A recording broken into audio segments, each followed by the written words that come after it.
Hello అందరికీ. అందరూ బాగున్నారా? చాలామందికి దోశ అంటే చాలా ఇష్టం ఉంటుంది నాకు తెలిసి. అలాగే మా రాయచోటి సైడ్ అయితే మసాలా దోశ వడ అయితే సూపర్ ఉంటుంది. నాకు ప్రతిరోజు తినాలనిపించదు కానీ అయినా ప్రతిరోజు తినలేరులే. ఎప్పుడో ఒకసారి అయితే మసాలా దోశ వడ తినాలనిపిస్తుంది. ఎందుకో అలా క్రేవింగ్స్ అనిపిస్తాయి ఒక్కొక్కసారి. నాకే అలా ఉంటుందా, అందరికి అలా ఉంటుందో నాకు తెలియదు కానీ నాకు తినాలనిపించినప్పుడు అయితే మంచిగా తింటాను.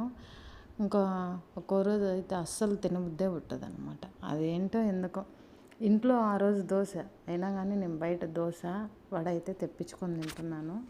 మంచిగా ఫుడ్ ఎంజాయ్ చేస్తున్నాను అనమాట. తినాల్సిన టైంలో మంచిగా తినాలంటారు కదా. మనం ఎంత సంపాదించినా తినేకి అన్నీ తినాలంటారు కాబట్టి నేనైతే తిండికాడైతే ములాజ్ ఏం చేయను, పెట్టే కాడ పెడతా అనమాట.